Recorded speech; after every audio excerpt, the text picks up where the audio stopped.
Ambedkar's contribution in the evolution of rights in India, and Ambedkar's idea on the relationship between rights and representation. The political theorists define rights as either natural rights or human rights.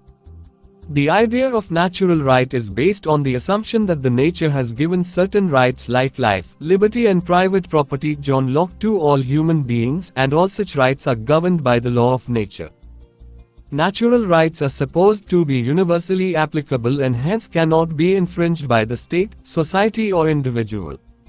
Whereas, the idea of human rights is built on the assumption that human being is entitled to certain basic rights by the virtue of being human. These basic rights are applicable across the territorial boundary of nation-states. Categorization of rights on the basis of applicability. Rights can be broadly classified into the following: moral, legal, civil, political, socio-economic, culture. These rights have further evolved in four generations. The first generation rights were the civil and political rights, which served to protect the individual from the excess of state. They originated in the Magna Carta 1215 but incorporated substance from the Petition of Rights 1627, the Bill of Rights 1688, the Declaration of the Rights of Man and Citizens 1791, the French Revolution 1789, and the Philadelphia Constitutional Convention 1787. The second generation rights consisted of economic and social rights.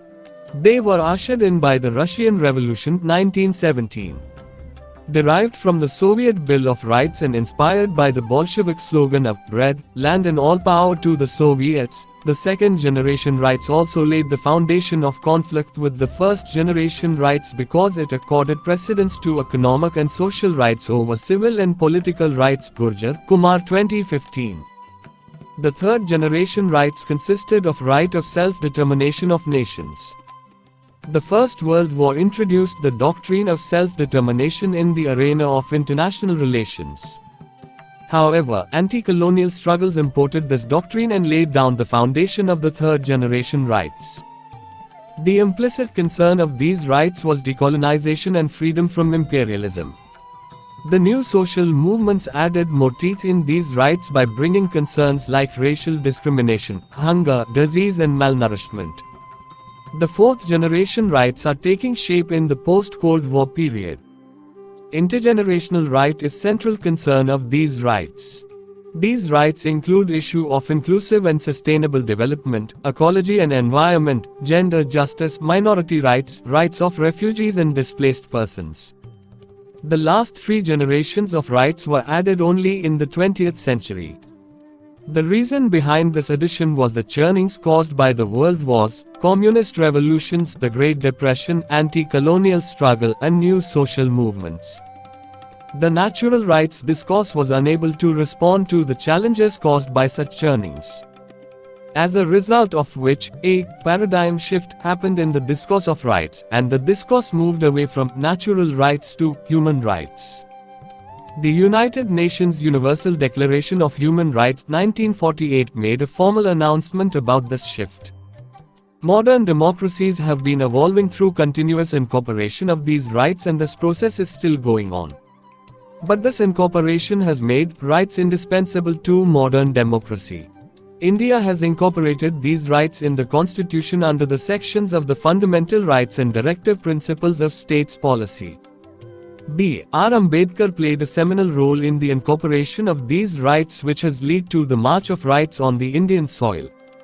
In this unit we will explore his contribution towards the realization of rights in our country in addition to his idea of rights. Ambedkar's idea of rights. Any discussion on rights requires a comprehensive understanding of the meaning of rights.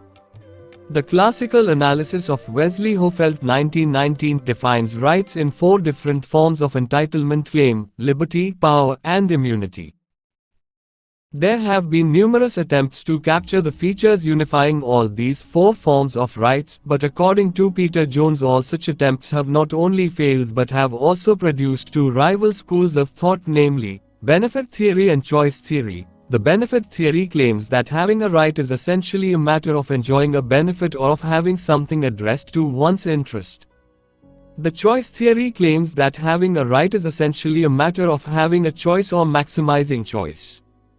Though there is no unity of meaning between these theories of right, but both agree on the ground that all four forms of rights are applicable only when the individual is taken as a unit of entitlement. The strong relation of rights with individual opens up vistas of criticizing rights for promoting individualism and atomism which destroy community values codes. In recent decades, communitarian school has accelerated such criticism and argued for replacing rights with goods. To rescue rights from these critiques, a section of communitarian liberals have added the conception of community rights that has ushered us into an era of group rights. But this addition has further infused tension between individual and community group rights instead of solving the previous one. Throughout his life, Ambedkar demanded group rights through the modes of communal representation, but in reality he was a great champion of individual rights. His demand for recognition of communities through communal representation was distinct from the communitarians because he envisaged elimination of social conflicts as the main objective of communal representation. This is contrary to communitarians who demand group rights for protecting intrinsic values embedded in the community society. Ambedkar did not see any intrinsic value in the social and communal divisions of Indian society that needs to be preserved. Instead, he saw social and communal divisions based on race, religion, caste, ethnicity and nationalities, promoting different codes and conducts for governing life of individuals, leading to social conflicts, and resulting in the violation of individual rights. The conventional wisdom was that either individual or state violates individual rights through an undue intervention, but Ambedkar argued that social groups also violate individual rights in two ways. Members of one group perpetrate violence against members of another group, which is a violation of individual rights of the members of the latter group. Members of one group perpetrate violence against the fellow members of their own group when the latter refuses to comply with the codes and conducts prescribed for them. This is also a violation of individual rights. Social groups sustain on the belief of possessing certain sacred value. To preserve that sacredness, every group prescribes codes and conducts for its members and the members of other groups, a violation of which implies destroying the very idea of sacredness. Social groups resist preserving the idea of sacredness, which results in creating social conflicts. Ambedkar sees such social conflicts as the prime reason behind the violation of individual rights.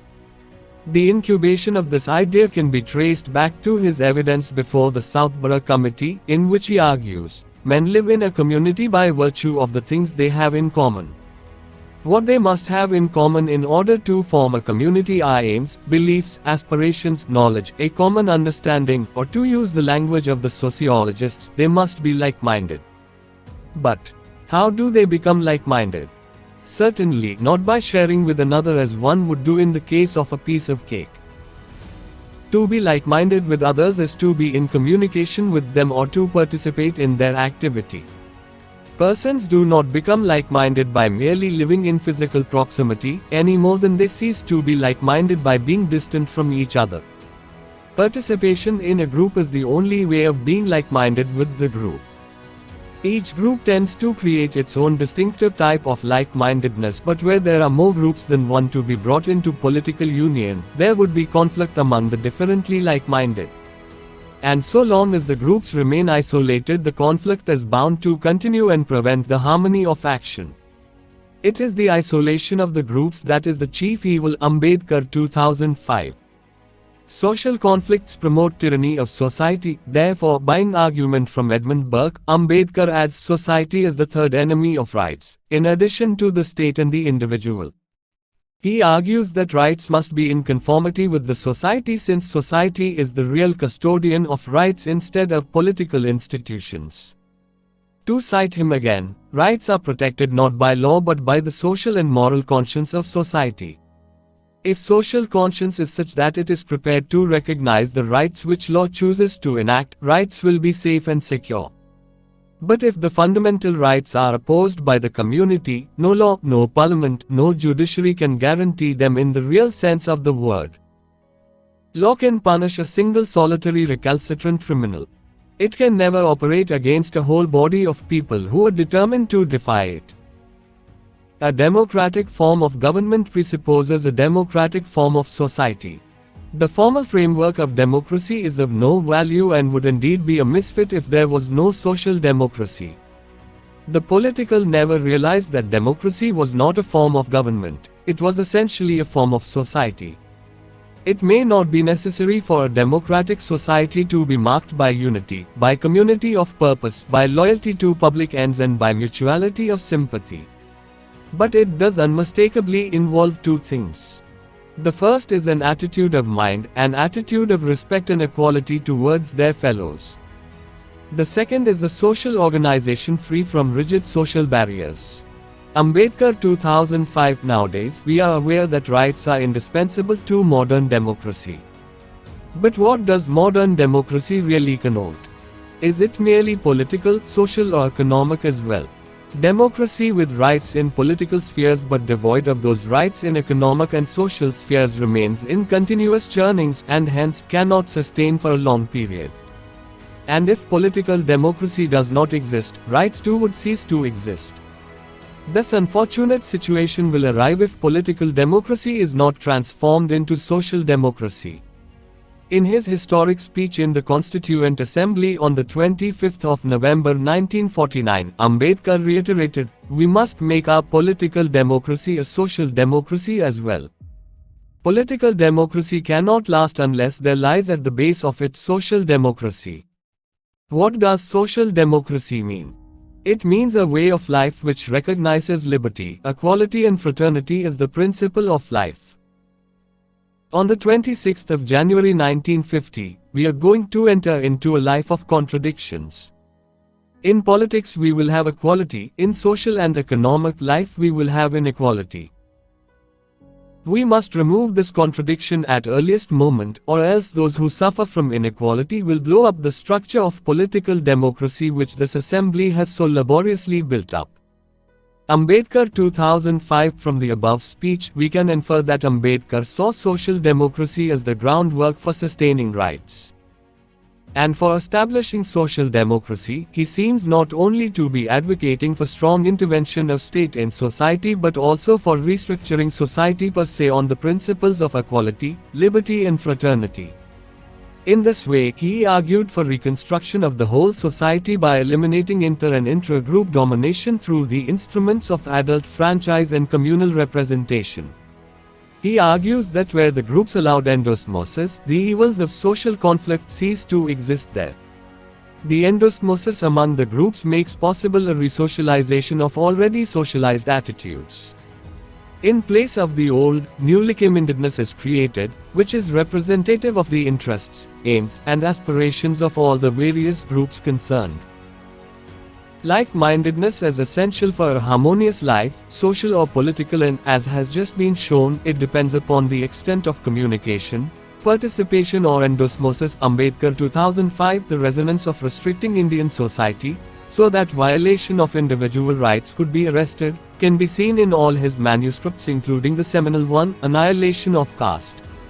In this way, the creation of democracy, political, social and economic, for sustaining rights was the future project for Ambedkar.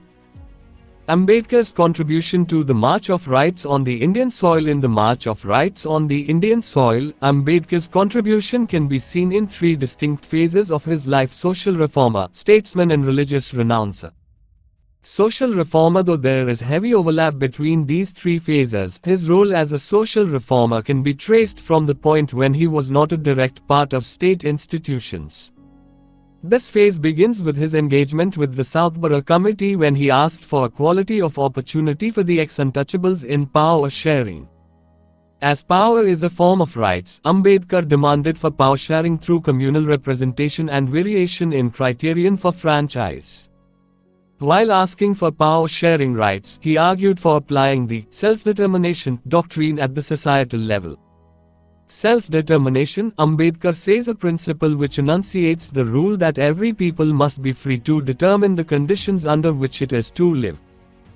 It would be a sign of imperfect realization of the significance of this principle if its application were restricted to international relations, Because discord does not exist between nations alone, but there is also discord between classes from within a nation. Ambedkar 2005. Ambedkar started Mahat Satyagraha 1927 and Kalaram Temple Entry Movement 1930 for civil and political rights of the ex-untouchables, which are classified as claimed rights. He struggled for adult franchise for both men and women along with communal representation before the Simon Commission and at the Round Table Conferences, which shows his commitment for right to moral equality as adult franchise, which implies one person, one vote and one value, is one instrument in modern democracy to affirm the right to moral equality. Statesman. As a statesman, the contributions of Ambedkar began with his appointment at various constitutional positions. As Labour member in Governor-General's Executive Council, Ambedkar was instrumental in enacting those legislations which were meant for protecting working-class labourers from exploitation, and for applying right to moral equality in India, such as the principle of payment to the position instead of persons. The principle of payment to the position instead of person has been incorporated in the Indian Constitution with the name of equal pay for equal work. As the chairman of drafting committee of the Constituent Assembly, he was instrumental in insertion of the fundamental rights and the directive principles of state's policy, special provisions for protection of minorities and weaker sections of society, and adult franchise in Indian Constitution. In the Constituent Assembly, he emphasized turning formal political rights, fundamental rights, into substantive rights, that is, socio-economic rights, so that equality can be realized in every sphere of life. His vision for socio-economic rights for the welfare and emancipation of untouchables, minorities, depressed classes, marginalized and women can be seen in The State and Minorities, a memorandum which he submitted to the Constituent Assembly on behalf of All India Scheduled Castes Federation. In addition to these contributions, Ambedkar advocated for inbuilt self-corrective mechanisms in the Constitution for materializing the objective of Constitution enshrined in the preamble. He envisioned following self-corrective mechanisms. 1. Power rights with implementation of equality of opportunity in power sharing and decision-making processes, in addition to communal representation. This was also necessary for preventing reproduction of inequalities and institutionalization of social prejudices and biases. 2. Application of adult franchise, for which he argued for waging a relentless war, so that moral equality can be affirmed time and again. Presence of a strong opposition in Parliament to check the arbitrary use of legislature power by the party in power. 4. Presence of the Supreme Court for providing constitutional remedies to citizens. He termed right to constitutional remedies as soul of the Indian Constitution. Ambedkar had firm belief that rights are nothing unless remedies are provided whereby people can seek to obtain redress when rights are invaded. 2005. For providing these remedies, he argued for enacting appropriate legislations. As Law Minister, he introduced the Hindu Code Bill and battled for the Uniform Civil Code. Both were meant to bring gender equality, but unfortunately only the former could be introduced in Parliament during his tenure. Though he failed to get the bill passed in Parliament, different provisions of the bill came into existence subsequently in parts. The Hindu Code Bill ushered us into an era of property and inheritance rights of women, right to divorce, adult marriage, provisions for special marriage, marriage allowance and so on. Nowadays Indian women have more or less all these rights, but most of these ideas were first endorsed by none other than Babasaheb Ambedkar. Religious renouncer throughout his struggle for equality, liberty and fraternity, Ambedkar never denied indispensability of religion in human life. But he argued for religion of principle rather than religion of rule. Contrary to the religion of rule, the religion of principle recognizes the importance of individual and remains open for rational interpretation. This gives a lot of scope for teaching equality, liberty and fraternity in the religion of principle. In addition to this, intermediation between God and human being is also not required in the religion of principle that gives individual rights of moral consciousness. Ambedkar struggled for finding out such religion for his followers. Towards the end of his life, he converted into Buddhism along with his followers, but with modification in ancient Buddhism. Let us sum up. Ambedkar envisioned community group rights leading to individual rights. He saw communal representation as an instrument in realization of the individual rights. He advocated for equality of opportunity in power sharing power rights so that reproduction of inequalities and institutionalization of prejudices could be prevented. His struggle for implementation of universal adult franchise that affirms right to moral equality of individuals by providing one person, one vote, one value, irrespective of race, religion, caste, class, gender, ethnicity and nationality is worth applauding. The right to moral equality in political sphere, also referred as formal rights, often creates churning in society if inequality remains alive in social and economic spheres of human life. Thus churning poses direct danger to natural rights like life, liberty and property, and indirect danger to the idea of rights because political democracy that guarantees formal rights always remains vulnerable to be thrown away. Ambedkar was aware about this fact. Therefore, he argued for expanding frontiers of rights in the social and economic spheres of human life by establishing social democracy through redesigning society on the principles of equality, liberty and fraternity. For redesigning society, he further envisioned strong nation-state which can also rescue individual from the tyranny of society. For his reliability on state and state institutions, Ambedkar is projected as a propagator of positive liberty, which is nothing but liberty rights.